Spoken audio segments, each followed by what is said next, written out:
ఈ భూమి మీద అన్ని జీవరాశులు వాటి చుట్టూ ఉన్న విషయాలను చూస్తూ వాటికి అనుగుణంగా తమకు తామును మార్చుకున్నాయి. కానీ మనిషి విషయంలో అలా కాదు. తన చుట్టూ ఉన్న విషయాలను అర్థం చేసుకుని ప్రకృతి నుండి వచ్చిన వనరులను ఎలా ఉపయోగించుకోవాలో తెలుసుకున్నాడు. దీనికి కారణం ఏంటంటే మనిషిలో మరే ఇతర జీవుల్లో లేనట్టుగా మనిషికి తెలివితేటలు ఉంటాయి. దీనినే మనం మేధస్సు అని కూడా అంటాము. మేధస్సు మనిషిని మాట్లాడేలాగా చేసింది. అలాగే మాట్లాడిన వాటికి సమాధానం ఇచ్చేలాగా చేసింది. అలాగే మనకి నవ్వును, ఏడ్పును, జాలి, కరుణ, స్నేహం లాంటి ఎన్నో మంచి గుణాలను మనకు కలిగేలా చేసింది. ఇది మానవునికి మాత్రమే రావటానికి గల కారణం వారిలో ఉన్న మెదడు, ఇంకా దాని పనితీరు. ఈ సృష్టిలో అన్నిటికన్నా గొప్పది, శక్తివంతమైనది మెదడు అని చెప్పవచ్చు. మానవ మెదడులోని భాగాలను ఇంకా వాటి పనితీరును ఈ వీడియోలో తెలుసుకుందాం.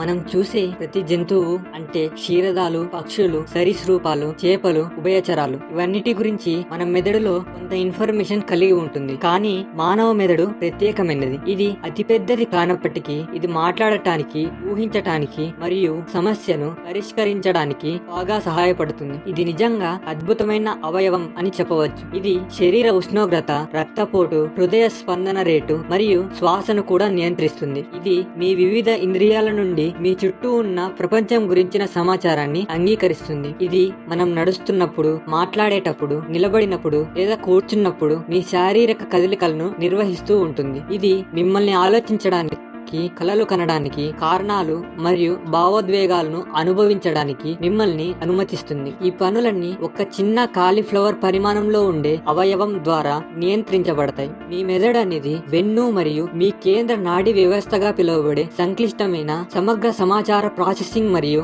నియంత్రణ వ్యవస్థను తయారు చేస్తాయి. సమిష్టిగా అవి మీ జీవితంలోని అన్ని స్పృహ మరియు అపస్మారక కోణాలను నియంత్రిస్తాయి. మెదడు మరియు నాడీ వ్యవస్థ యొక్క శాస్త్రీయ అధ్యయనాన్ని న్యూరో సైన్స్ లేదా న్యూరోబయాలజీ అని అంటారు. న్యూరో సైన్స్ రంగం చాలా విస్తృతమైనది మరియు మెదడు మరియు నాడీ వ్యవస్థ చాలా క్లిష్టంగా ఉంటాయి. మీ మెదడు దాదాపు 100 బిలియన్ల నాడీ కణాలతో తయారు చేయబడి ఉంటుంది. వీటిని న్యూరాన్లు అని కూడా అంటారు. న్యూరాన్లు ఎలక్ట్రోకెమికల్ సిగ్నల్లను సేకరించి ప్రసారం చేయగల అద్భుతమైన సామర్థ్యాన్ని కలిగి ఉంటాయి. మీకు ఈ విషయం సరిగ్గా అర్థం అవ్వాలంటే వాటిని కంప్యూటర్లలోని గేట్లు మరియు వైర్ల లాగా భావించండి. న్యూరాన్లు ఒకే లక్షణాలను కలిగి ఉంటాయి, ఇంకా ఇతర కణాల మాదిరిగానే అదే అలంకరణను కలిగి ఉంటాయి. అయితే ఎలక్ట్రోకెమికల్ అంశం వాటిని ఎక్కువ దూరాలకు, అంటే అనేక అడుగులు లేదా కొన్ని మీటర్ల వరకు సంకేతాలను ప్రసారం చేయడానికి మరియు ఒకదానికొకటి సందేశాలను పంపడానికి అనుమతిస్తాయి. ఈ న్యూరాన్లు 3 ప్రాథమిక భాగాలను కలిగి ఉంటాయి. మొదటి భాగం పేరు సోమ. ఈ ప్రధాన భాగం కోణంలోని న్యూక్లియాన్స్ అంటే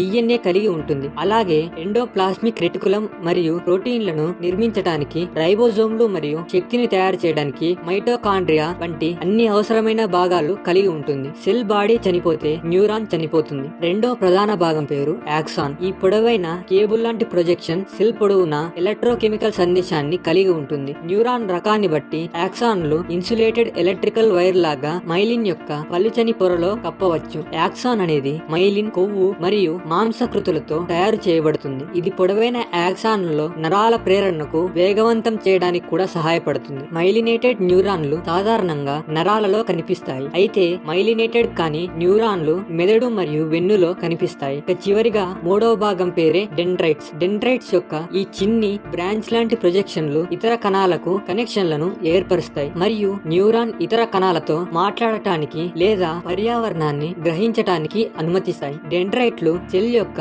1 లేదా 2 చివర్లలో ఉంటాయి. అలాగే న్యూరాన్లలో 3 రకాలు ఉన్నాయి. మొదటిది సెన్సరీ న్యూరాన్. ఈ సెన్సరీ న్యూరాన్లు మీ శరీరం యొక్క బయట భాగాల నుండి సంకేతాలను కేంద్ర నాడీ వ్యవస్థ అంటే సెంట్రల్ నర్వస్ సిస్టమ్ లోకి తీసుకువెళ్తాయి. ఇంకా రెండవది మోటార్ న్యూరాన్. ఈ మోటార్ న్యూరాన్లు కేంద్ర నాడీ వ్యవస్థ నుండి మీ శరీరం యొక్క బయట భాగాలకు అంటే కండరాలకు, చర్మానికి, ఇంకా ఇతర గ్రంథులకు సంకేతాలను తీసుకువెళ్తాయి. ఇక మూడవది ఇంటర్ న్యూరాన్. ఈ ఇంటర్ న్యూరాన్లు మెదడు మరియు వెన్నులోని వివిధ న్యూరాన్లను కలుపుతాయి. మన న్యూరాన్స్ లో భాగాలు ఉన్నట్టుగానే మన మెదడులో కూడా వివిధ భాగాలు భాగాలు ఉంటాయి. అందులో మొదటిది బ్రెయిన్ స్టెమ్. ఇందులో మెడుల్లా ఉంటుంది. ఈ బ్రెయిన్ స్టెమ్ రిఫ్లెక్స్లు మరియు ఆటోమేటిక్ ఫంక్షన్లను అంటే హృదయ స్పందన రేటు, రక్తపోటు, అవయవాల కదలికలు మరియు విసిరల్ ఫంక్షన్లను అంటే జీర్ణం, మూత్రం వంటి వాటిని నియంత్రిస్తుంది. తర్వాతిది సెరిబెల్లం. ఈ సెరిబెల్లం స్థానం మరియు కదలికను సూచించే వెస్టిబ్యులర్ సిస్టమ్ నుండి సమాచారాన్ని అనుసంధానిస్తుంది మరియు అవయవ కదలికలను సమన్వయం చేయడానికి ఈ డేటాను ఉపయోగిస్తుంది. తర్వాతిది హైపోథాలమస్ మరియు పిట్యూటరీ గ్లాండ్. శరీర ఉష్ణోగ్రత మరియు ఆహారం, మద్యపానం, ప్రతిస్పందన, దూకుడు మరియు ఆనందం వంటి ప్రవర్తన ప్రతిస్పందనలకు బాధ్యత వహిస్తాయి. తర్వాతది సెరిబ్రమ్. దీన్ని సెరిబ్రల్ కార్టెక్స్ లేదా కేవలం కార్టెక్స్ అని కూడా పిలుస్తారు. ఈ కార్టెక్స్ పెద్ద ఫైబర్ ట్రాక్లు అంటే కార్పస్ కాలోసం మరియు కొన్ని